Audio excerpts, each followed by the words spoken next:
বছর বছর আশ্বিনে মহালয়ার পুণ্য স্তোত্র বাতাসে বাতাসে ভেসে যায়। কাশফুলেরা ঢেউ তোলে মাঠের পর মাঠ জুড়ে।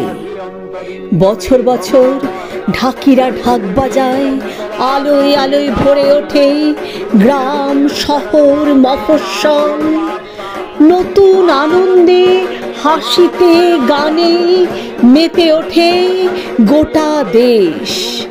মা আসেন, দশভুজা দুর্গতি নাশিনী ত্রিশূলে বিদ্ধ করেন মহিষাসুরকে প্রতি বছর।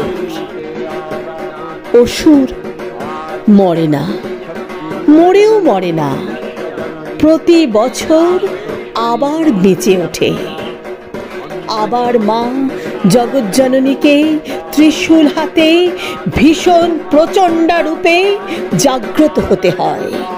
আবার মহিষাসুরের বুকে গেঁথে যায় ত্রিশূল, তবু মরে না অসুর।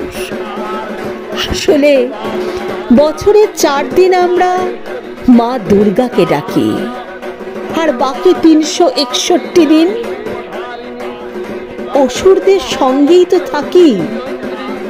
তাদের সামনে মাথা নিচু করি, তাদের আস্ফালনকে ভয় পাই, তাদের ধ্বংস ও সন্ত্রাসকে সমীহ করে চলি।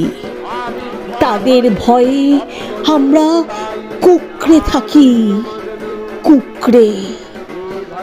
বছর বছর তাই অসুররা মরেও মরে না, ফের বেঁচে ওঠে, বারবার বেঁচে ওঠে পাড়ায় পাড়ায়, গ্রামে গ্রামে, মহল্লায়, শহরে নগরে, বন্দরে, মাঠে প্রান্তরে, সর্বত্র।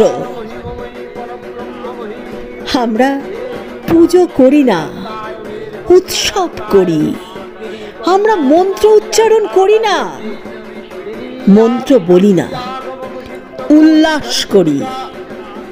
আমরা হৃদয়ে দেবীকে আহ্বান করি না, মনের গ্লানি আর পাপকে নতুন জামা কাপড়ে ঢেকে রাখি মাত্র। তাই প্যান্ডেলে প্যান্ডেলে বছর বছর প্রতিমা আসে, কিন্তু মা আসেন না, মা আসেন না। অসুরও মরে না। তোমার আবির্ভাবে ধরণী হোক।